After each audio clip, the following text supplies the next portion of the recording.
Ashulia Titas gas transmission and distribution PLC অভিযান চালিয়ে অবৈধ গ্যাস সংযোগ বিচ্ছিন্ন করেছে।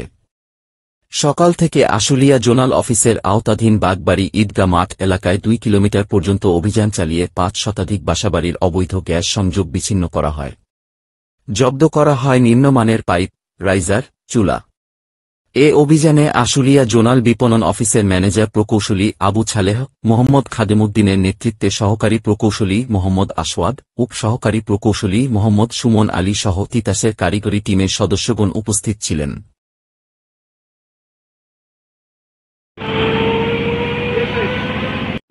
আশুলিয়ার আওতাধীন এলাকায় আমরা এই অবৈধ বিতরণ লাইন উচ্ছেদ অভিযান পরিচালনা করছি। আজকে আমরা প্রায় 2 কিলোমিটার পাইপলাইন অপসারণ করতে সমর্থ হয়েছি।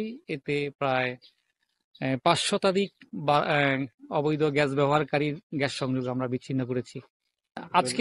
আজকে আমরা ওভাবে জরিমানা করা হয় নাই, তবে যারা এই ধরনের অবৈধ গ্যাস সংযোগকারী তাদেরকে ফাইন্ড আউট করার চেষ্টা করছি।